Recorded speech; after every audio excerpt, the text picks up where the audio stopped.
الحمد لله الذي فضلنا على كثير من عباده المؤمنين. رب أوزعني أن أشكر نعمتك التي أنعمت علي وعلى والدي وأن أعمل صالحا ترضاه وأدخلني برحمتك في عبادك الصالحين. أما بعد فأعوذ بالله من الشيطان الرجيم. بسم الله الرحمن الرحيم. وما جعلنا القبلة التي كنت عليها إلا لنعلم من يتبع الرسول ممن ينقلب على عقبيه وإن كانت لكبيرة إلا على الذين هدى الله وما كان الله ليضيع إيمانكم إن الله بالناس لرؤوف رحيم. صدق اللہ العظیم. درود پاک پڑھنے کی سعادت حاصل کیجیے. اللہم صلی علی محمد وعلی آل محمد کما صلیت علی ابراہیم وعلی آل ابراہیم انک حمید مجید. اللہم بارک علی محمد وعلی آل محمد کما بارکت علی ابراہیم وعلی آل ابراہیم انک حمید مجید. سامعین محترم، حضور نبی کریم صلی اللہ علیہ وسلم آخری نبی ہیں، آخری رسول ہے، آخری معصوم ہے. ہم مسلمانوں کا یہ عقیدہ ہے کہ نبی کریم صلی اللہ علیہ وسلم کے بعد نہ تو کوئی نبی آ سکتا ہے، نہ کوئی رسول آ سکتا ہے، اور نہ کوئی معصوم آ سکتا ہے. ہم مسلمانوں کا یہ عقیدہ ہے کہ نبی کریم صلی اللہ علیہ وسلم کے قلب انور پر جبرائیل علیہ السلام آخری مرتبہ وحی لے کر نازل ہوئے. اب قیامت آئے گی لیکن جبرائیل علیہ السلام کسی انسان پر وحی لے کر نازل نہیں ہو گئے. حضور نبی کریم صلی اللہ علیہ وسلم آخری نبی ہیں، اور حضور نبی کریم صلی اللہ علیہ وسلم نے جس قوم کو تیار کیا انہیں صحابہ کرام کہا جاتا ہے. صحابہ کرام معصوم نہیں ہیں، لیکن صحابہ کرام محفوظ ہیں. اور اللہ تبارک و تعالیٰ نے صحابہ کرام کو جو مقام اور مرتبہ دیا، صحابہ کو اللہ نے یہ مقام اور مرتبہ اس لیے نہیں دیا کہ صحابہ پر تنقید کی جائے، بلکہ صحابہ کو یہ مقام اور مرتبہ اللہ نے اس لیے دیا کہ صحابہ کی تقلید کی جائے. صحابہ تنقید کے لیے پیدا نہیں ہوئے، صحابہ تقلید کے لیے پیدا ہوئے. صحابہ امت کا شیشہ ہے. فَإِنْ آمَنُوا بِمِثْلِ مَا آمَنْتُمْ بِهِ فَقَدِ اهْتَدَوْا وَإِنْ تَوَلَّوْا فَإِنَّمَا هُمْ فِي شِقَاقٍ. ایمان برابر کرنا ہے، اس شیشے میں دیکھ کر کرو. شیشے میں آدمی دیکھتا ہے بکھرے بال سنوار لیتا ہے، شیشے میں آدمی دیکھتا ہے کپڑے درست کرتا ہے، شیشے میں آدمی دیکھتا ہے داڑھی کنگا کر لیتا ہے، بال کنگا کر لیتا ہے، اپنی حیت درست کر لیتا ہے. عقل مند آدمی شیشے میں نقص نہیں نکالتا، وہ شیشے کو دیکھ کر خود کو برابر کرتا ہے، شیشے پہ خراشیں نہیں ڈالتا. صحابہ اس امت کا شیشہ ہے. امت کو چاہیے وہ اس شیشے میں اپنے اعمال درست کرے، اپنی نمازیں درست کرے، اپنے اخلاق درست کرے. صحابہ کرام شیشہ ہیں، ان کو دیکھ کر اپنا ایمان بنائے، اعمال بنائے. امام نووی رحمۃ اللہ علیہ نے اجماع نقل کیا ہے کہ اس حدیث کو بھی نقل نہیں کیا جائے گا جس سے سننے والے کو صحابہ کی عزت اور عظمت میں کمی محسوس ہو. وہ حدیث سنانے والے کو نہیں سنانی چاہیے جو اس لیے حدیث سنائے کہ اس کا حدیث سنانے سے مقصد یہ ہے کہ وہ صحابی کی شان کو گھٹا کر پیش کرنا چاہتا ہے. حضرت عبداللہ ابن عمر رضی اللہ تعالیٰ عنہما ایک جگہ بیٹھے ہوئے تھے تو ان کے پاس ایک شخص آیا اور آ کے ان سے کہنے لگا، عبداللہ بن عمر، میں نے 2-3 باتیں آپ سے پوچھنی ہیں، مجھے یہ بتائیں کہ جب بدر ہوئی اس وقت حضرت عثمان موجود تھے یا نہیں؟ تو عبداللہ بن عمر نے جواب دیا کہ بدر میں حضرت عثمان موجود نہیں تھے، چونکہ حضور نبی کریم صلی اللہ علیہ وسلم کی بیٹی ان کے نکاح میں تھی اور وہ بیمار تھی، تو پاک پیغمبر نے انہیں روک دیا کہ تم رقیہ کی بیمار پرسی کرو. تو حضرت عثمان رک گئے تو بدر میں وہ شامل نہیں ہو سکے. اس نے کہا یہ بتائیں کہ جب احد میں کفار نے وار کیا اس وقت بعض صحابہ ڈٹے رہے اور بعض صحابہ وقتی طور پر منتشر ہو گئے، تو عثمان منتشر ہونے والوں میں تھے یا جو کھڑے رہے ان میں تھے؟ تو انہوں نے کہا حضرت عثمان وقتی طور پر جو صحابہ اس وقت باطل نے پلٹ کے وار کیا تو چھٹ گئے، تو حضرت عثمان بھی ان میں تھے جو ایک مرتبہ قدم پیچھے ہٹا لیا. انہوں نے کہا تیسرا یہ بتائیں، جب حضور نبی کریم صلی اللہ علیہ وسلم کے ہاتھ پر بیعت رضوان ہوئی تو 1400 صحابہ کو اللہ تبارک و تعالیٰ نے قرآن مجید میں رضا کا تمغہ پہنایا. ان بیعت کرنے والوں میں حضرت عثمان تھے یا نہیں تھے؟ تو انہوں نے کہا وہ کیسے ہو سکتے تھے، ان کو تو رسول اکرم صلی اللہ علیہ وسلم نے مکہ مکرمہ میں اپنا سفیر بنا کے بھیجا تھا، تو حضور کے کام کے لیے وہ مکہ میں تھے تو وہاں موجود نہیں تھے. اور ایک روایت کے مطابق تو بیعت لینے کی نوبت بھی تب آئی جب حضرت عثمان کی شہادت کی خبر مشہور ہو گئی تو پاک پیغمبر نے تمام صحابہ سے بیعت لی، اور حضور نبی کریم صلی اللہ علیہ وسلم نے حضرت عثمان غنی رضی اللہ تعالیٰ عنہ کو اس وقت یہ شان عطا کیا، فرمایا کہ عثمان چونکہ موجود نہیں ہے تو تم سب نے میرے ہاتھ پر بیعت کی، یہ ہاتھ دکھنے میں محمد کا ہے لیکن میں عثمان کی طرف سے اپنے ہاتھ پر بیعت کرتا ہوں۔ حضرت عثمان غنی رضی اللہ تعالیٰ عنہ اس لیے موجود نہیں تھے کہ سرور کونین کی لگائی گئی ذمہ داری کو پورا کرنے کے لیے وہ مکہ میں تھے، تو اس منافق نے یہ تینوں باتیں عبداللہ بن عمر سے پوچھی، اور تینوں باتوں کا جواب مختصراً یہ تھا کہ بدر میں عثمان موجود نہیں تھے، اور احد میں حضرت عثمان پر اسے بات کرنے کا موقع ملا، اور صلح اور بیعت رضوان کے موقع پر بھی حضرت عثمان موجود نہیں تھے۔ یہ تینوں باتیں جب اس نے عبداللہ بن عمر سے کر لی تو حضرت عبداللہ بن عمر نے دیکھا کہ ان تینوں باتوں کا مجھ سے جواب لینے کے بعد یہ خوش ہو رہا ہے، اس کے چہرے پہ طنز کے آثار نمایاں ہیں، اور اس کے چہرے سے اندازہ ہو رہا ہے کہ اس کے دل میں عثمان کا بغض ہے، اور یہ ساری بات پوچھنے کا مقصد صرف ایک تھا کہ یہ حضرت عثمان کی شان گھٹائے، اس لیے اس نے مجھ سے سوال پوچھے۔ تو عبداللہ بن عمر کھڑے ہو کر کہنے لگے، دھیان سے کان کھول کر سن لو، صحابی کا شان گھٹا کر خوش ہونے والا آج بھی یہودی ہے، قیامت تک یہودی ہے، مسلمان کا یہ شیوا نہیں ہو سکتا۔ اور حضور نبی کریم صلی اللہ علیہ وسلم نے بالخصوص حضرت عثمان غنی رضی اللہ تعالیٰ عنہ کے لیے، باقی صحابہ ابو بکر عمر کا مقام تو بہت بلند ہے، حضرت عثمان غنی رضی اللہ تعالیٰ عنہ اہل سنت کے ہاں تیسرے درجہ پر بڑی شخصیت سمجھے جاتے ہیں۔ حضور نبی کریم صلی اللہ علیہ وسلم کے بعد مسلمانوں کے نزدیک سب سے بڑی شخصیت سیدنا ابو بکر صدیق ہے، ان کے بعد سیدنا عمر فاروق ہے، اس کے بعد سیدنا عثمان غنی ہے۔ پاک پیغمبر صلی اللہ علیہ وسلم نے ایک جنازہ لایا گیا تو حضور علیہ السلام نے اس جنازے کو اٹھوا دیا، فرمایا یہ جنازہ لے جاؤ۔ صحابہ اکرام نے عرض کی یا رسول اللہ، آج تک آپ نے کبھی ایسا نہیں ہوا، آپ یہ فرماتے ہیں بھئی اس کے ذمہ قرض ہے جو اپنے اوپر لے لے تو اس کے بعد جنازہ پڑھا دیتے، آپ نے کبھی جنازہ اٹھوایا نہیں۔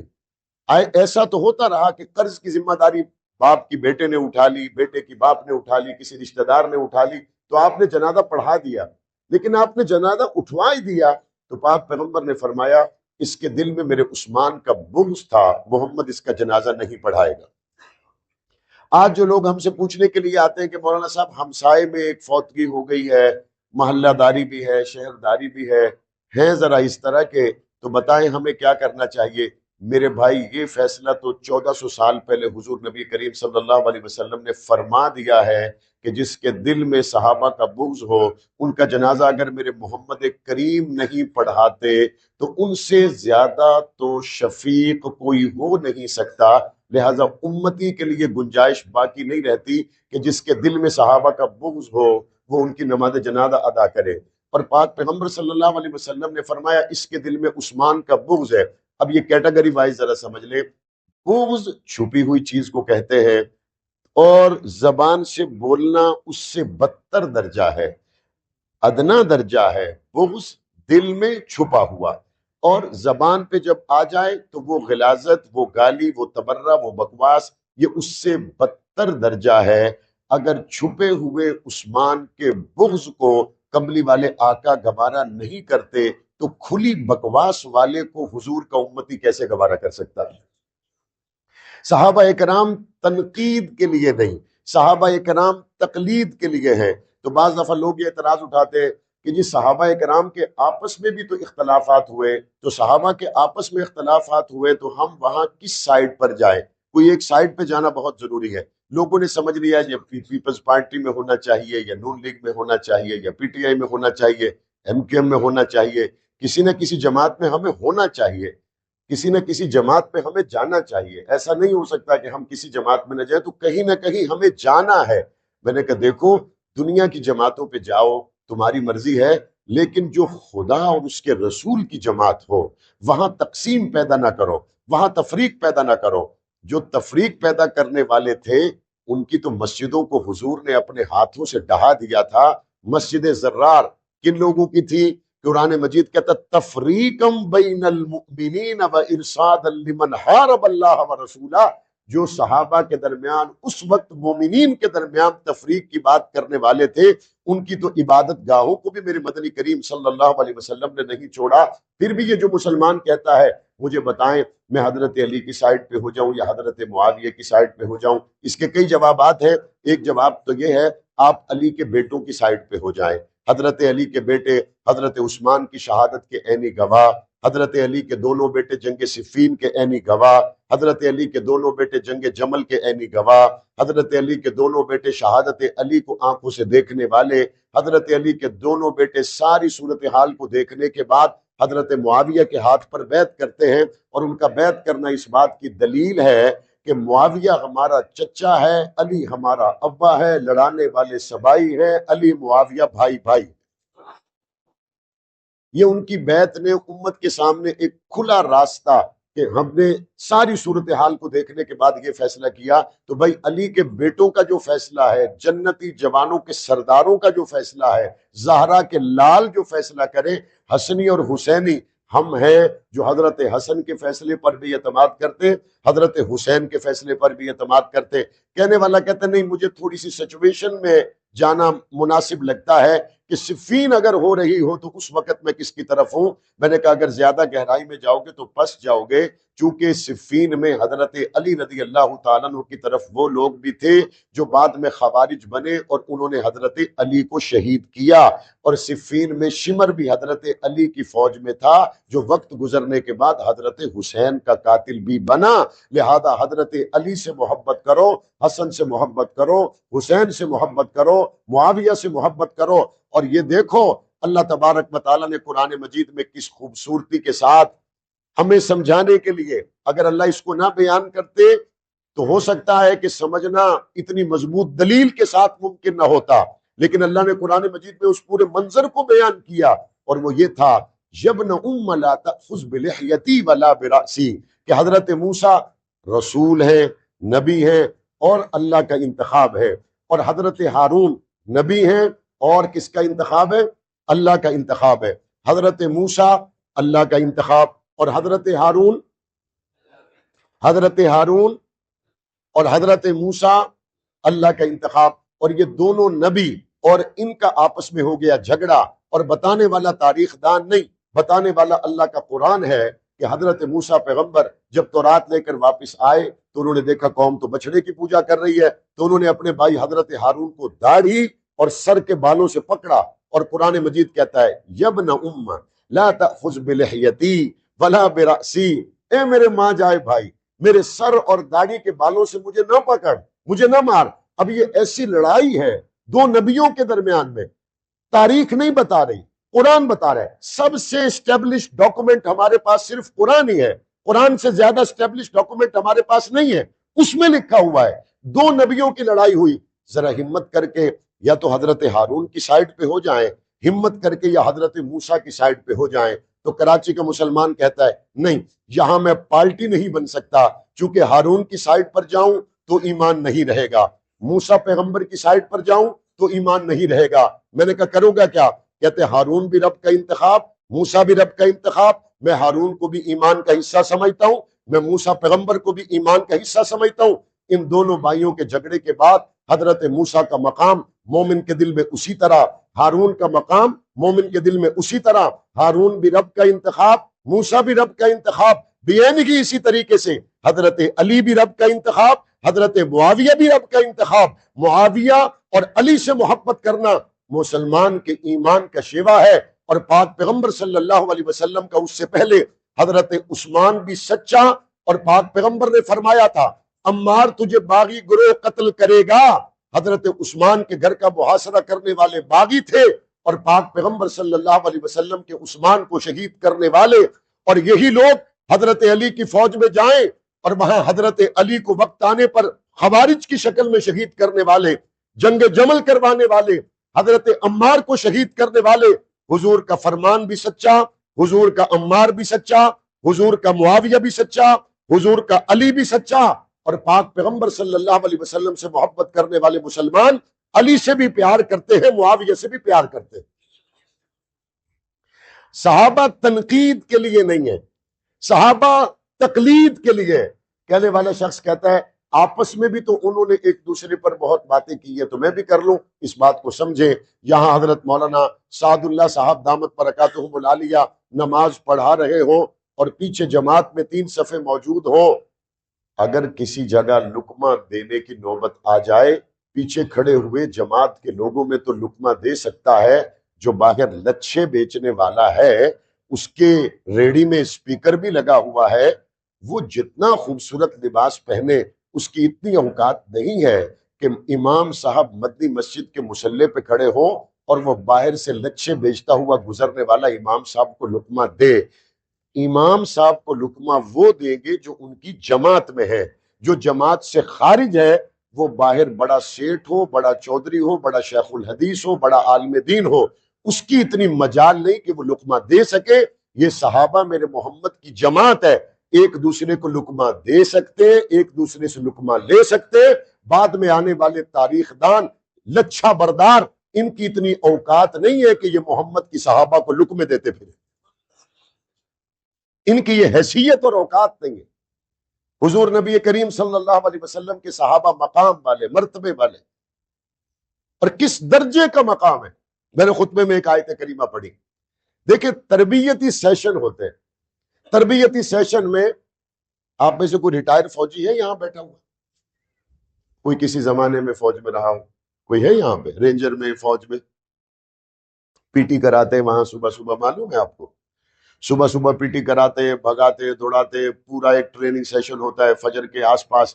اس لیے آپ نے دیکھا ہے کہ اکثر فوج والوں کے پیٹ نکلے ہوئے نہیں ہوتے، سندھ پولیس میں تو ابھی پیٹ والے ہیں، اور یہ ایسا پیٹ ہے بھر بھی نہیں رہا۔ آج میں نے بہت سی سڑکوں پہ کراچی میں سفر کیا، مجھے اندازہ ہوا یہ بالکل بھر ہی نہیں رہا، خالی ہے۔ آپ اوپر سے جتنا مرضی بھرتے رہے، جب نیچے کرپشن کے سراغ ہو تو کیسے بھرے گا؟ آپ اوپر سے جتنا مرضی پانی ڈالتے رہے، جب ایک آفیسر نے اپنے ساتھ پڑھا لکھا بچہ رکھا ہو اور خود انگوٹھا چھاپ ہو اور اس سے فائل پڑھائے اور پرسنٹیج طے کر لے، اس وقت پھر کیا ہوگا؟ اس وقت پھر یہی ہوگا جو ہو رہا ہے۔ بات تو ان لوگوں کی تھی جنہوں نے کہا بیگم میٹھا کیسے بن گیا، بیگم میٹھا کیسے بن گیا؟ بیت المال سے تو صرف بھوک مٹانے جوگی روٹیوں کے ہی پیسے تھے، یہ میٹھا کہاں سے آیا؟ انہوں نے کہا تھوڑے تھوڑے بچاتی رہی، آج اس قابل ہو گئی کہ آپ کے کھانے کے ساتھ ذرا میٹھا بھی شامل کر دوں، اور یہ ہیں ابو بکر صدیق۔ وہیں سے اٹھے اور گئے بیت المال میں، کہا بھائی اتنا زیادہ آ رہا ہے، کٹ کر دو۔ میں حیران ہوں ان لوگوں پر جو کھانے کے ساتھ ایک نوالا میٹھے کا نہ لے اور بیت المال سے وظیفہ کٹوا کے آ جائے، وہ محمد کی بیٹی کی کھجوریں کھا جائے گا؟ جو دنیا سے جانے سے پہلے یہ کہے پرانے کپڑوں میں دفن دینا نئے زندوں کے کام آئیں گے۔ ایک صحابی رسول نماز فجر کے فوراً بعد گھر چلے جاتے، حضور نے ان سے پوچھا ارے نماز کے فوراً بعد گھر چلے جاتے ہو، ایسی کیا جلدی ہے؟ کہا یا رسول اللہ میرے گھر کے ساتھ میں رہتا ہے یہودی، اور اس کے گھر لگی ہوئی کھجور، اور کھجوروں کے خوشے ہیں بڑے بڑے، تو رات کو ہوا چلتی ہے تو میرے گھر کے صحن میں کچھ کھجوریں گر جاتی ہیں، تو میں نماز فجر کے فوراً بعد دوڑ کے جاتا ہوں، اس کی گری ہوئی کھجوروں کو ایک کپڑے میں ڈال کے لپیٹ لیتا ہوں، اس سے پہلے کہ میرے بچے جاگ جائیں اور وہ اس کی کھجوروں میں سے کچھ کھا لیں۔ تو مجھے یہ گوارا نہیں ہے کہ یہودی کی گری ہوئی میرے صحن کی کھجوروں کو میرا بچہ ہاتھ بھی لگائے، تو میں ان کو کپڑے میں باندھ دیتا ہوں، صبح یہودی کا دروازہ کھٹکا کے کہتا ہوں لے بھائی یہ تیری کھجوریں میرے گھر میں گر گئی تھی۔ یہ صحابہ وہ ہے جس کو قرآن کہتا ہے متقی، ابو بکر وہ ہے جس کو قرآن کہتا ہے اتقا۔ حضور کا تو عام صحابی یہودی کی گری ہوئی کھجوریں لپیٹ کر دروازہ کھٹکا کے دے آئے، اور جسے قرآن مجید کہے وَسَيُجَنَّبُهَا الْأَتْقَى، وہ ابو بکر صدیق جس کے لیے پاک پیغمبر نے فرمایا 8 دروازے جنت کے تیرے لیے کھل جائیں گے، وہ ابو بکر صدیق جس کے لیے پاک پیغمبر نے فرمایا قیامت میں اللہ کا جلال ابو بکر صدیق کو دیکھ کر جمال میں تبدیل ہو جائے گا، وہ ابو بکر صدیق جو آج بھی مصطفیٰ کریم کے پہلو میں آرام فرما ہو، کہتے یہ کوئی بڑی بات ہے؟ جب بندے کی چلتی ہو تو لوگ اپنی مرضی سے مزاروں میں، بازاروں میں، مسجدوں کے صحن میں دفن ہو نہیں جاتے۔ ابو بکر صدیق فوت ہو گئے تو ان کے بعد ان کے چاہنے والے زیادہ تھے، مدینے میں ان کا ہولڈ تھا، تو انہوں نے ان کو حضور کے ساتھ دفن کر دیا۔ تو یہ کوئی اعزاز والی بات نہیں ہے۔ بعض لوگ کہتے ہیں کہ یہ بات سمجھ میں نہیں آ رہی، ساتھ دفن بھی ہے، قرآن میں ذکر بھی ہے، حضور کے پہلو میں آرام فرمائے، پھر بھی لوگ مانتے کیوں نہیں؟ میں نے کہا اس بات کو سمجھو، ہدایت اللہ کے ہاتھ میں ہے۔ جب اللہ ہدایت نہ دے تو 1400 سال پہلے جاگتی آنکھوں سے پاک پیغمبر کو دیکھ کر بھی تو ابو لہب نے نہیں مانا۔ یہ جو ہم ایمان والے بیٹھے اس میں ہمارا کمال نہیں ہے، رب کی عطا ہے۔ ذالک فضل اللہ یؤتیہ من یشاء۔ لیکن یہ بات ذہن میں رکھے، ایسی قدر کرنے والی قوم جب تک موجود ہو، اللہ اس پہ اپنے انعامات کی بارش کرتا ہے۔ جو آدمی یہ سمجھے یہ حضور کی تحفظ ختم نبوت کی بات کرتے ہیں، صحابہ اہل بیت کی بات کرتے، بس میرے پاس ٹائم نہیں ہوتا، تو بہرحال یہ لوگ بھی لگے ہوئے ہیں، بس ٹھیک ہے لگے ہوئے ہیں، بس کام کر رہے ہیں۔ ہمارے یہاں پہ ملا لوگ سپارہ پڑھاتے ہیں، سبق پڑھاتے ہیں، سورت پڑھاتے ہیں، تو بس میرے بچے تو او لیول کر رہے ہیں، اے لیول کر رہے ہیں، اس کے بعد بچے باہر کی یونیورسٹیوں میں جائیں گے، بس یہ ملا لوگ بھی کچھ کام دھندا کر تو رہے ہیں، پتہ نہیں کیا کر رہے ہیں۔ آپ کو کیا لگتا ہے ایسی سطحی اور گری پھٹی باتیں کرنے والوں کے پیچھے پیچھے اللہ کا دین پھرے گا؟ آپ کے پاس کوئی بڑی دکان ہے، کوئی بڑی شاپ ہے، کوئی بڑی جگہ ہے آپ کے پاس، اور بندہ باہر سے گزرے آپ کو ڈھنگ سے سلام نہ کرے تو آپ کہتے ہو کوئی بات نہیں، ہمارے خریدار بہت ہیں، ہم گری پڑی کوئی چیز نہیں اٹھا کے پھر رہے کہ ہم سے کوئی لینے والا نہ ہو۔ پڑھو قرآن، قرآن کہتا ہے یمنون علیک ان اسلموا قل لا تمنوا علی اسلامکم بل اللہ یمن علیکم ان ہداکم للایمان۔ خبردار اگر کوئی یہ آ کے حضور پاک صلی اللہ علیہ وسلم سے کہے کہ ہم بڑی برادریوں والے ہیں، ہم ایمان لے آئے تو ہمارے ایمان لے آنے سے اسلام طاقتور ہو گیا، ہمارے ایمان لانے سے آپ کی پارٹی میں طاقت آ گئی، ہم ایمان لائے اس لیے آپ کی تعداد اور قوت میں اضافہ ہوا۔ قرآن کہتا ہے خبردار، یمنون علیک ان اسلموا قل لا تسلموا تمنوا علی اسلامکم، تمہارا اسلام کے اوپر کوئی بقایا نہیں ہے، شکر کرو کہ محمد نے تمہیں ایمان کی دولت عطا کی اور تمہیں عزت والا بنا دیا۔ کبھی مسجد کو، مدرسہ کو، دین کو، دین والوں کو ہلکی نظر سے نہ دیکھو۔ یہ پاکستان میں وبا ہے، دین والوں کو بعض لوگ سمجھتے ہیں یہ تو گھر سے فارغ لوگ ہیں، اور جو دینی نسبتوں کے حامل ہیں وہ اس بات کو جان لیں، اگر لوگوں سے دین کے نام سے نذرانے وصول کرتے رہے، دین کے نام پہ ہدیے وصول کرتے رہے، دین کے نام پہ زندہ باد، واہ واہ، ہٹو اور بچوں کی آوازیں اور بہترین دسترخوان اور کھانے، اور دل میں مقصد یہی تھا کہ بس ٹھیک ہے کام بنا ہے بناؤ، کام چل رہا ہے چلاؤ، تو اللہ کے رسول صلی اللہ علیہ وسلم کا وہ فرمان سامنے ہونا چاہیے، دین کے نام پر ایسا کرنے والے جہنم کے نیچے والے گڑھے میں ہوں گے۔ یہ دونوں طرف اپنی اپنی جگہ ذمہ داری میں کمی ہے، دونوں طرف اپنی اپنی ذمہ داری کو نبھانے میں وہ خوبصورتی پیدا کرنے کی ضرورت ہے۔ ابو ہریرہ رضی اللہ تعالیٰ عنہ کہتے میں سارا دن مسجد نبوی میں پڑا رہتا، لوگ چلے جاتے کھیتی باڑی کے لیے، کام کاروبار کے لیے، میں کہتا بس حضور کچھ فرمائیں اور میں یاد کروں، حضور فرمائیں میں یاد کروں، میں جاؤں ہی نہیں۔ تو کہتے بھوک کی وجہ سے بے ہوش ہو جاتا، لوگ گلا دباتے کہ اس کو مرگی ہے، دورہ ہے، اور مجھے لوگ سمجھتے کہ شاید ابھی گلا دبانے سے یہ ٹھیک ہوگا، لوگوں کو کیا معلوم، میں تو عشق مصطفیٰ میں بھوک کی وجہ سے بے ہوش ہو گیا۔ عرض یہ کر رہا تھا کہ سیدنا ابو بکر صدیق رضی اللہ تعالیٰ عنہ تربیت میرے مصطفیٰ کریم صلی اللہ علیہ وسلم نے فرمائی، حضور نے افراد تیار کیے، حضور نے افراد شادی کی، اور کیسے افراد تیار کیے، کس معاشرے سے نکال کر لوگ تیار کیے کہ خود حضرت عمر فاروق اپنا حال بیان کرتے ہیں، کہتے میں تو وہی ہوں جس کو باپ ڈانٹتا تھا کہ تجھے اونٹ چرانے کا سلیقہ نہیں، اور محمد کی تربیت کی برکت ہے کہ آج عمر دنیا کی حکومتیں چلا رہا ہے۔ ایسے لوگ میرے مدنی کریم نے تیار کیے جو درہ زمین پر مارے تو زمین حرکت نہ کرے۔ ایسے لوگ میرے مدنی کریم نے تیار کیے کہ جنگل میں جا کے درندوں کو مخاطب کرے اور کہے سن لو، آج رات محمد کے غلام یہاں ٹھہریں گے، جنگل خالی کر دو۔ شیر اپنے بچے منہ میں اٹھا کر جنگل سے نکل گیا۔ درندے بھی محمد کے صحابہ کے شان کو پہچانتے ہیں۔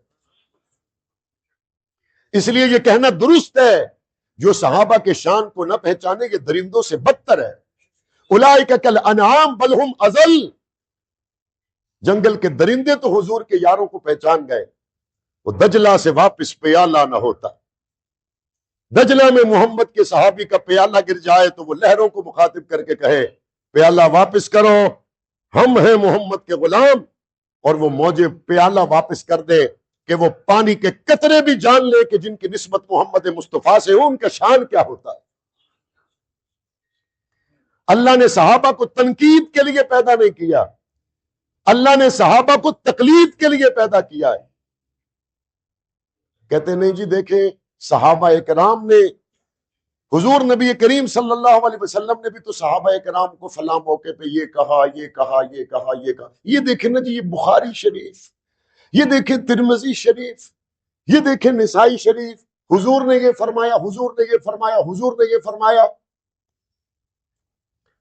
بھائی بات سمجھنے کی ہے۔ استاد صبح صبح نکلے کلاسز کے وزٹ پر، اور ساتھ اس کے پرنسپل صاحب کے دفتر میں جھاڑو دینے والا بچہ بھی ہو۔ استاد کلاس میں جا کے کہے بھائی آپ لیٹ آئے ہو، 2 بجے میرے دفتر میں آؤ۔ دوسری کلاس میں گئے، کہا آپ 3 دن سے غیر حاضر ہیں، 2 بجے میرے دفتر میں پہنچو، شاباش۔ تیسری کلاس میں گئے تو استاد پڑھانے میں ذرا کمزور تھا، کہا آپ بھی تشریف لے آئے، کتنا سلیبس مکمل ہوا؟ اب 2 بجے وہ آ گئے دفتر میں۔ پرنسپل نے ان کی اصلاح کی، ان کو جو بات کہنی تھی کہی، جو سمجھانی تھی سمجھائی۔ یہ دونوں تینوں استاد وہاں سے سن کر چلے گئے۔ اگلے دن کلاسز کا وزٹ پرنسپل صاحب نے تو نہیں کیا، جو دفتر میں جھاڑو دینے والا بچہ تھا وہ اٹھ کے چلا گیا۔ اس نے کہا اچھا تو کل بھی لیٹ، آج بھی لیٹ، اچھا تو 3 دن پہلے نہیں آئے اور آج پھر 9 بجے۔ تو استاد اس کو کہیں گے پرنسپل ہمیں پوچھنے کا حق رکھتا ہے، تیرے جیسے چوڑے ہمیں پوچھنے کا حق نہیں رکھتے۔ پرنسپل پوچھنے کا حق رکھتا ہے۔ حضور نے تربیت فرمائی ہے، تیار کیا ہے، حضور استاد ہے، حضور معلم ہے، صحابہ شاگرد ہے، حضور پیر ہے، صحابہ مرید ہے، حضور امام ہے، صحابہ مقتدی ہے۔ پاک پیغمبر ان کی تربیت فرما رہے ہیں، اور تربیت فرمانے کی وجہ سے پاک پیغمبر صحابہ کی تربیت کا حق رکھتے، جس طرح باپ بیٹے کی تربیت کرے، استاد شاگرد کی تربیت کرے۔ لیکن آج کسی چوڑے کی یہ اوقات نہیں کہ وہ ابو بکر صدیق پر بات کرے۔ حضور استاد ہے، وہ تربیت فرما سکتے، اور نتیجہ سب کے لیے قرآن مجید نے کیا کہا؟ وَكُلًّا وَعَدَ اللَّهُ الْحُسْنَىٰ۔ اور تربیت کا آخری درجہ پتہ کیا ہوتا ہے؟ تربیت کا آخری درجہ یہ ہوتا ہے، جب آپ نے کسی کو تربیت کی، بات میں نے شروع کی تھی، کوئی فوج میں ہے آپ سے، وہاں سے بات چل رہی تھی، پہلے تو وہ تربیت ہے اٹھنا، بھاگنا، دوڑنا۔ اب وہ ایک پورا علیحدہ مضمون ہے، وَإِذْ غَدَوْتَ مِنْ أَهْلِكَ تُبَوِّئُ الْمُؤْمِنِينَ مَقَاعِدَ لِلْقِتَالِ۔ وہ مولانا کلیانوی صاحب کی کتابوں میں آپ پڑھیں۔ حضور نے تربیت فرمائی۔ تربیت کے فیزز ہیں، پہلے فیز میں، دوسرے میں، تیسرے میں، چوتھے میں، اور پھر ایک تربیت کا وہ لیول ہوتا ہے جب سمجھنے والا آنکھ کا اشارہ سمجھتا ہے۔ یہ آخری درجے میں جب سمجھنے والا ہاتھ کا اشارہ سمجھتا ہے، جب سمجھنے والا سوال نہیں کرتا، جب سمجھنے والا بحث مباحثے سے بہت دور نکل جاتا ہے۔ تربیت کے آخری درجے میں اس کا کوئی سوال نہیں ہوتا، اس کا کام اتباع ہوتا ہے اور وہ اشارے سمجھتا ہے۔ اللہ تبارک و تعالی نے صحابہ کرام کی تربیت کو اس آخری درجے میں مکمل کیا۔ اللہ چاہتے تو پاک پیغمبر پر وہی ظہر کی نماز سے پہلے نازل کرتے، کہ آپ نے آج بیت المقدس کی طرف نہیں بیت اللہ کی طرف منہ کر کے نماز پڑھنی ہے. اللہ چاہتے تو ظہر کی نماز کے بعد حضور پر وحی نازل کرتے کہ آج آپ نے نماز بیت المقدس کی طرف نہیں، عصر کی نماز بیت اللہ شریف کی طرف منہ کر کے پڑھنی ہے. لیکن اللہ نے دوران نماز جبرائیل کو بھیجا. کیوں؟ تاکہ دنیا کو پتہ چل جائے محمد نے جس جماعت کو تیار کیا ہے، اب نماز میں سوال جواب ہو نہیں سکتا، بات چیت ہو نہیں سکتی. اب دنیا دیکھ لے، جہاں جہاں رخ یار جائے گا، جہاں جہاں رخ مصطفیٰ جائے گا، نہ کوئی سوال ہوگا نہ کوئی جواب ہوگا، ساری کی ساری صفیں پلٹ جائیں گی اور حضور نماز شروع فرمائیں گے تو مسجد اقصی کی طرف چہرہ ہوگا اور پہلی صف حضور کے پیچھے ہوگی، اور حضور سلام پھیریں گے تو آخری صف پہلی بن جائے گی، اور حضور سلام پھیر کے بتائیں گے خبردار میری جماعت پہ نہ بھونکنا، اس کی پہلی صف کا بھی محمد امام ہے، اس کی آخری صف کا بھی محمد امام ہے. اور حضور درمیان میں جن صفوں سے گزرے، جس جس صف سے حضور گزرے وہ صف پہلی صف بنتی چلی گئی. اور قرآن مجید نے حضور کو کیا کہا؟ میں آپ کے پاس آنے سے لیٹ ہوا، ایک بہت ضروری کام کے لیے میں کہیں گیا، اور اس شخصیت سے میں نے صرف یہ کہا اس بچے پہ ذرا نظر رکھیے. انہوں نے کہا آپ تشریف لائے. ہو گیا. کسی کام کے لیے میں گیا تو انہوں نے مجھے ساتھ یہ بھی بتایا بہت سے لوگوں نے بہت سی سفارشیں کی لیکن آپ تشریف لائے، میں نے آپ کے آنے کی قدر کی. یہ صرف مثال کے طور پہ عرض کر رہا ہوں. یہاں انوار القرآن میں نے بھی پڑھا، یہاں قاری عبد الرشید صاحب کے پاس، بھئی کتنے ہی بچے پڑھتے ہوں گے یہاں پہ، لیکن جن کی سفارش امام کعبہ کرے اور یہاں بھیجے، اس بچے کا انوار القرآن میں پروٹوکول کا لیول کیا ہوگا؟ صحابہ حضور کے وہ شاگرد ہیں جن کی سفارش اللہ نے قرآن میں کی اور فرمایا وَلَا تَعْدُ عَيْنَاكَ عَنْهُمْ، اے محمد ان سے نظروں کو ہٹانا نہیں، ان سے نظروں کو ہٹانا نہیں. اور حضور نے کیا فرمایا؟ فرمایا جیسے میں سامنے دیکھتا ہوں ویسے ہی میں پیچھے بھی دیکھتا ہوں. اب میں اپنے وجدان سے کہتا ہوں، صحابہ حضور کو سامنے دیکھتے اور حضور صحابہ کو سامنے دیکھتے تو حضور کو رب کا حکم یہ تھا، سفارش یہ تھی وَلَا تَعْدُ عَيْنَاكَ عَنْهُمْ، ان سے آپ نے نظروں کو ہٹانا نہیں. تو پاک پیغمبر صلی اللہ علیہ وسلم جب چہرہ یہاں ہے تب تو قرآنی اس آیت مبارکہ پر عمل ہو رہا ہے.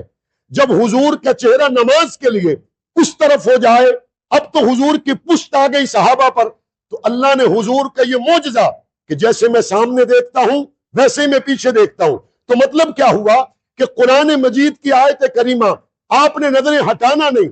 حضور کا چہرہ صحابہ کے چہروں کے سامنے ہو تو بھی حضور کی نظر ان پر ہے، اور حضور کا چہرہ سامنے نہ ہو تو بھی حضور کی نظر ان پر ہے.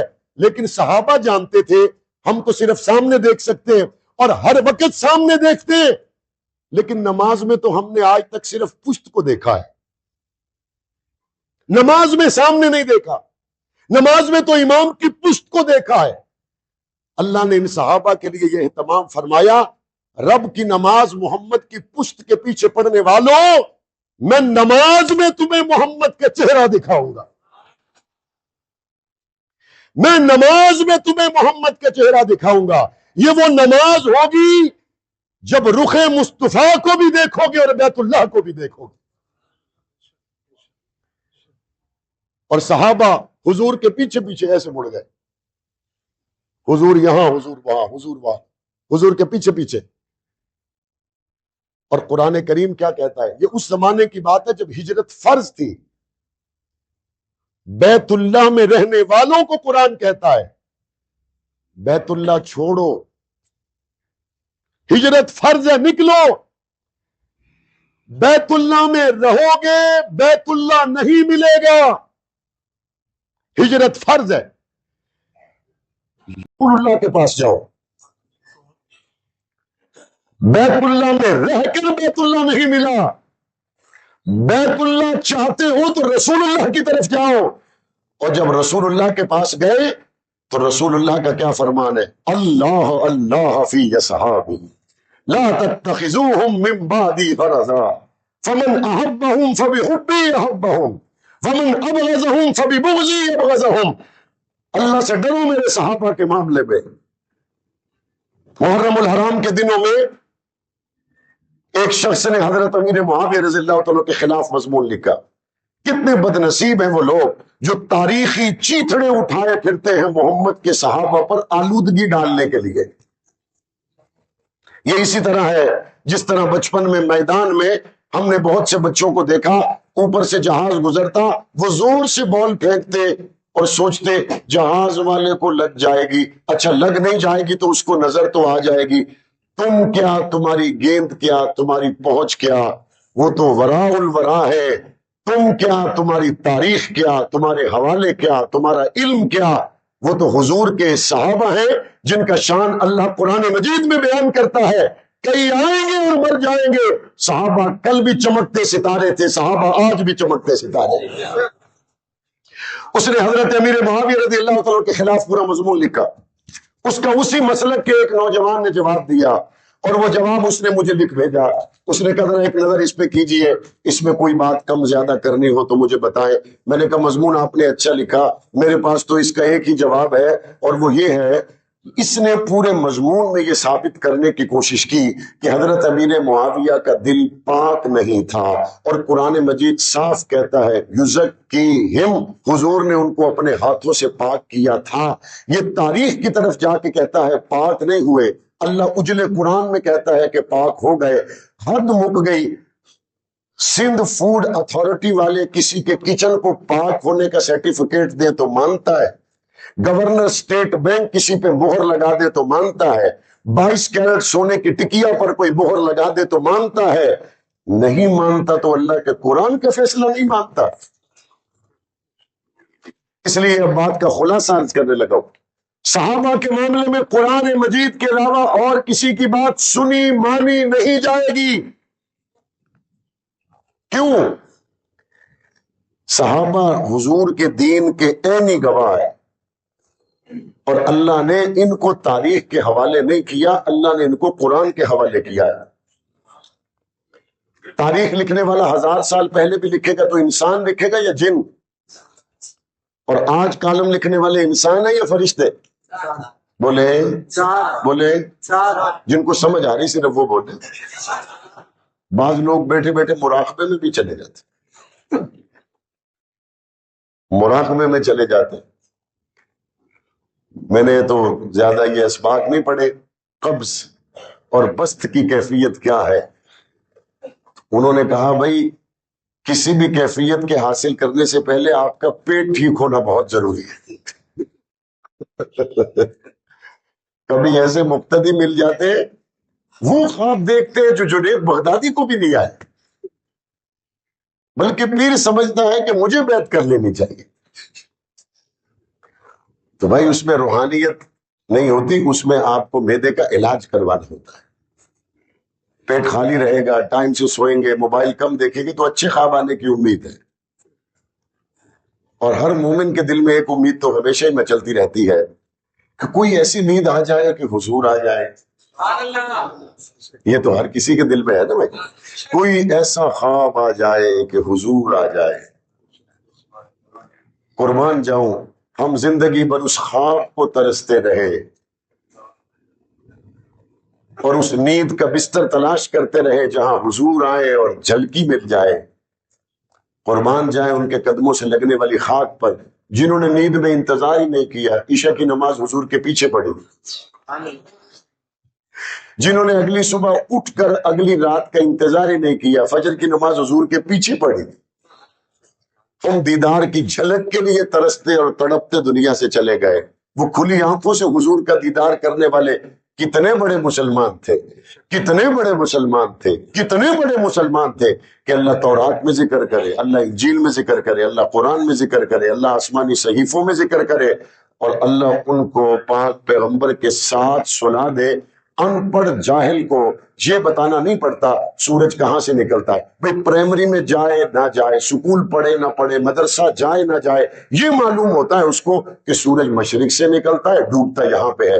اس موٹے سے قانون کے لیے بھی کسی کو سکول جانا پڑتا ہے، اس موٹی سی بات کے لیے بھی کسی کو مکتب جانا پڑتا ہے۔ اللہ نے صحابہ کو وہ مقام دیا جن میں بالخصوص حضرات شیخین کو حضور کے ساتھ ہی سلا دیا کہ بعد میں آنے والا سکول جائے نہ جائے، مدرسہ جائے نہ جائے، قیامت تک یہ بات سمجھ لیں جو ایڈریس میرے نبی کا ہے وہی ابو بکر و عمر کا ہے۔ جس طرح مشرق و مغرب کو جاننا ممکن اور آسان کہ سکول جانے سے پہلے بھی بچہ جانتا ہے، ایسے حضور کے یاروں کو جاننا پہچاننا اللہ نے اتنا آسان کر دیا۔ عرض یہ کر رہا تھا کہ صحابہ کو جب بھی تلاش کیا جائے گا تو قرآن سے تلاش کیا جائے گا، قرآن مجید کے علاوہ صحابہ کو اور کسی جگہ سے تلاش نہیں کیا جائے۔ جو قرآن کے مطابق بات آئے اسے سینے سے لگائے، جو قرآن کے مخالف بات آئے اسے اس راوی کی روایت کو دریائے راوی میں بہایا جائے گا، لیکن قرآن کی آیت کو سینے سے لگایا جائے گا۔ آخری بات عرض کر رہا ہوں، باطل تو اپنے حصے کی محنت کرتا ہے اور اس کی پوری کوشش ہے کہ صحابہ کرام مقام مرتبہ امت کے جوانوں سے بھول جائے، محو ہو جائے، روایات کھڑی ہو جائیں، پہاڑ کھڑے ہو جائے۔ لیکن یہ جو ہمارے یہاں سننے والے ہیں، ہمارے کرنے کا بھی کچھ کام ہے یا نہیں ہے؟ تو دو تین کام اپنے ذمہ لے لیں۔ ایک تو یہ ہے کہ سب سے پہلا کرنے کا کام یہ ہے کہ قرآن مجید کو ترجمے کے ساتھ پڑھیں۔ سب سے پہلا کرنے کا کام یہ، قرآن مجید کو ترجمہ کے ساتھ پڑھیں۔ کہتے مولانا عمر ہی گزر گئی، اب کیسے پڑھیں گے؟ ابھی تو عمر گزر گئی۔ تو مجھے یہ بتائیں، سلمان فارسی نے جب قرآن سیکھا تھا تو بوڑھے تھے یا جوان تھے؟ اچھا چھوٹے ہوتے میرا حافظہ بہت تیز تھا، اب تو بس سمجھ نہیں آ رہی۔ بھائی سمجھ کیسے نہیں آ رہی؟ چھوٹے ہوتے آپ کو 50 روپے کی مینجمنٹ کا پتہ نہیں تھا، اب آپ کروڑوں روپے کا حساب کتاب برابر رکھتے ہو۔ حافظہ ٹھیک ہے، کوئی مسئلہ نہیں ہے۔ اگر 100 سال کی عمر میں سلمان فارسی نے قرآن سیکھا تو بوڑھوں کو چاہیے حضرت سلمان فارسی کی سنت پہ عمل کریں گے انشاءاللہ۔ جوان کہتے ہیں ہماری تو کالج لائف یونیورسٹی لائف ختم ہو گئی، اب تو ابا کے ساتھ بزنس میں ہے، اب ذرا موقع نہیں ملتا۔ تو بھئی حضرت ابو بکر صدیق نے جب قرآن سیکھنا شروع کیا تو ان کی عمر 38 سال تھی۔ تو جوانوں کو چاہیے حضرت ابو بکر صدیق کی جوانی میں قرآن سیکھنے کی سنت پہ عمل کریں، اور بچے تو سنت علی پر عمل کر ہی رہے ہیں ماشاءاللہ۔ تو ہر عمر کے شخص کے لیے یہ لازم ہے وہ قرآن مجید سمجھے، وہ قرآن مجید سیکھے، اور جب قرآن مجید پڑھے گا تو اس کینوس پہ پھر اس کے وہ ساری غلط فہمیاں دور ہو جائیں گی کہ اللہ کا قرآن ہم سے مطالبہ کیا کرتا ہے، عنوانات کیا ہے۔ مثال کے طور پہ وہ کہتے ہیں یہ ملا نے کہا ہے کہ زیادہ بچے ہوں گے تو اللہ رزق دے گا، تو کم بچے خوشحال گھرانہ ہوتا ہے۔ یہ ویسے ضمناً ایک بات آ گئی، تو قرآن مجید نے کہا ہے بھائی وَلَا تَقْتُلُوا أَوْلَادَكُمْ خَشْيَةَ إِمْلَاقٍ نَحْنُ نَرْزُقُكُمْ وَإِيَّاهُمْ، یہ تو قرآن مجید نے کہا ہے۔ اب الزام ملا پر کیوں؟ الزام دینے والی قوتیں ڈائریکٹ قرآن پر الزام دیں گی تو مسلمان گریبان کو آئیں گے، لہٰذا وہ کہتے ہیں نام ملا کا لو، اعتراض قرآن پہ کرو۔ نام ملا کا لو اور ختم نبوت کے عقیدے سے کھیل جاؤ، نام ملا کا لو اور صحابہ اہل بیت کی ناموس کے عقیدے سے کھیل جاؤ، نام ملا کا لو اور سودی لین دین کو پروموٹ کرو، نام ملا کا لو اور شرعی قواعد اصول و ضوابط کی طرف اور قرآنی اصولوں کی طرف امت کو نہ آنے دو۔ اب اس موقع پر کس قدر ذمہ داری ہے کہ قرآن مجید کو سمجھا جائے۔ اگر ملا کے گھر کی بات ہو تو چھوڑ دو، اگر ملا قرآن کی بات کرے تو اس کے ساتھ کھڑا ہونا چاہیے، نہیں ہونا چاہیے؟ میرے بہت ہی قابل احترام حضرت مولانا سعد اللہ دامت برکاتہم العالیہ بہت سرپرستی فرماتے ہیں، ہمیشہ دعاؤں سے نوازتے ہیں۔ ابا جی شہید ہو گئے، تایا جی شہید ہو گئے، چچا ہمارے 11 سال سے لاپتہ ہے، مل نہیں رہے، اور ایسا نہیں ہے کہ ہمیں کوئی پچھتاوا ہے۔ اللہ کے دین کے لیے ان قربانیوں پر ہمیں فخر ہے، اور اللہ کے دین کے لیے میں، میرے بچے، میری اولادوں کی اولادیں بھی قربان ہو جائیں تو حضور کی ختم نبوت کی چوکی داری کے لیے یہ ساری قربانی جائے تو اس سے بڑی سعادت اور کیا ہو سکتی ہے۔ ہمیشہ سرپرستی فرماتے، ہمیشہ دعاؤں سے نوازتے۔ اللہ تعالیٰ ان کا سایہ ہمارے سروں پہ قائم و دائم رکھے۔ بہت دنوں کے بعد میں مدنی مسجد میں آیا، محراب دیکھ کے مجھے لگا کہ میں تو بحریہ ٹاؤن کی کسی مسجد میں آ گیا۔ بھائی جن نمازیوں نے اس کا مشورہ دیا، جنہوں نے اس کو بنوایا، جنہوں نے اس کے شب و روز پلاننگ میں، منصوبے میں کردار ادا کیا، آپ کی دعاؤں کی کہنے کی ضرورت نہیں، پہلی نظر پڑتے یہاں سے دعاؤں کے فوارے چھوٹ رہے آپ کے لیے۔ اور تیار رہے، میں نے ابھی اس کے بعد مولانا سعد اللہ صاحب سے کہنا ہے، جو جنگ میں ابو جی رحمت اللہ علیہ نے 25 سال پہلے مسجد کا سنگ بنیاد رکھا تھا، اس کا گرے سٹرکچر بن گیا، تو آج کی محفل میں اس کا محراب حضرت مولانا سعد اللہ صاحب کے ذمہ لگا کے جاؤں گا انشاءاللہ۔ بھائی جب کوئی امام نماز میں قرآن مجید کی تلاوت کرتا ہے، اگر وہ ایک آیت چھوڑ کر آگے چلا جائے تو پیچھے مزدور کا بچہ اس کو لقمہ دیتا ہے، دیتا ہے یا نہیں دیتا؟ دیتا ہے یا نہیں دیتا؟ خاموش تو نہیں رہتا، لقمہ دیتا ہے یا نہیں دیتا؟ حضرت ابو بکر صدیق اگر حضور کے مصلی پہ قرآن غلط پڑھ رہے تھے تو حسین نے لقمہ کیوں نہیں دیا؟ حسن نے لقمہ کیوں نہیں دیا؟ علی نے لقمہ کیوں نہیں دیا؟ کہتے وہ قرآن کے سپارے تھے 40، 10 تو ابو بکر کی نا بکری کھا گئی، پتوں پہ لکھا ہوا تھا، تو پیچھے رہ گئے 30۔ بھائی کراچی والوں، بکری کا عمومی مزاج یہ ہوتا ہے، وہ تھوڑا یہاں سے کھاتی، تھوڑا وہاں سے، تھوڑا وہاں سے، تھوڑا وہاں سے۔ اگر یہ کہتے کہ بکری نے کھانا شروع کیا، پتوں پہ لکھا ہوا قرآن، 7واں سپارہ کھا گئی، آدھا 15واں کھا گئی، پھر 23واں کھا گئی، پھر 27واں کھا گئی، پھر 31واں 32واں 35واں کھا گئی، تو اس قرآن میں 10 پارے کم ہے، تو کوئی غور کرتا؟ یہ اتنی سیاਣੀ بکری تھی، اس نے 31ویں سے شروع کیا، 32واں 33واں پوری ترتیب سے 10 کھا گئی۔ تو ابو بکر کی بکری بھی اتنی سمجھدار تھی، اصلی قرآن کو چھیڑا نہیں، نقلی قرآن کو چھوڑا نہیں۔ وہ ایسی سمجھدار بکری، اصلی قرآن کا ایک پتا نہیں کھایا اس نے، اور یہ کہتا 10 پارے کھا گئی، تو وہاں سے نہیں کھایا، پورا سیٹنگ سے 31 سے لے کے 40 میں تک کھا گئی۔ اصل میں یہ ساری بات کرنے والے خود پریشان ہیں، ایک عقیدے کی بنیاد تو رکھ بیٹھے، اب اس کو سنبھالنا مشکل ہو گیا ہے، چونکہ جھوٹ کے کبھی پاؤں نہیں ہوتے۔ جو میں اس سے بات عرض کرنا چاہ رہا تھا وہ یہ ہے، جب وقت کا بادشاہ بھی مصلی پہ قرآن کی تلاوت غلط کرے اور پیچھے مزدور کا بچہ بھی لقمہ دے، تو بادشاہ نماز کا سلام پھیر کے اس بچے سے کہے تیری اوقات، تو مجھے لقمہ دے، تو اس وقت مجھے صرف یہ بتائے کہ مسجد کے نمازی امام کو سپورٹ کریں گے یا مزدور حافظ قرآن کے بچے کو؟ جان چلی جائے تب بھی، مشکل آ جائے تب بھی، یہی اصول ہے۔ تو پھر میں آپ سے پوچھتا ہوں، جب یہ بچہ پیچھے کھڑے ہو کر امام کو لقمہ دیتا ہے اور امام اس سے بگڑ جائے، آپ معصوم بچے کے ساتھ کھڑے ہو جاتے ہو نتیجے کی پرواہ کیے بغیر۔ جب یہی بچہ جوان ہو کر قرآن کا لقمہ وقت کے حکمران کو اعظم طارق کی شکل میں دے،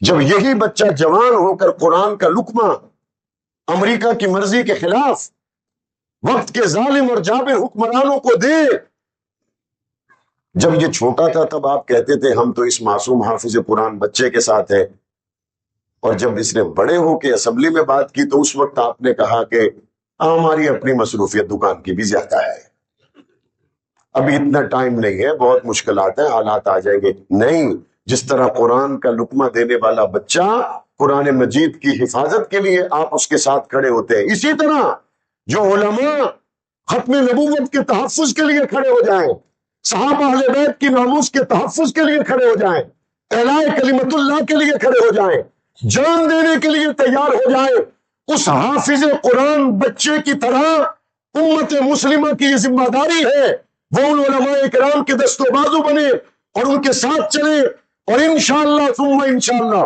یہ جو 40 سال کا ہم نے سفر مکمل کیا، رب نے یہ محنت ہماری رائے گاہ نہیں جانے دی۔ وہ وقت آیا علامہ اعظم طارق پاکستان کی نیشنل اسمبلی میں بل پیش کرتے، پیپلز پارٹی مخالفت کرتی، نون لیگ مخالفت کرتی، ایم کیو ایم مخالفت کرتی۔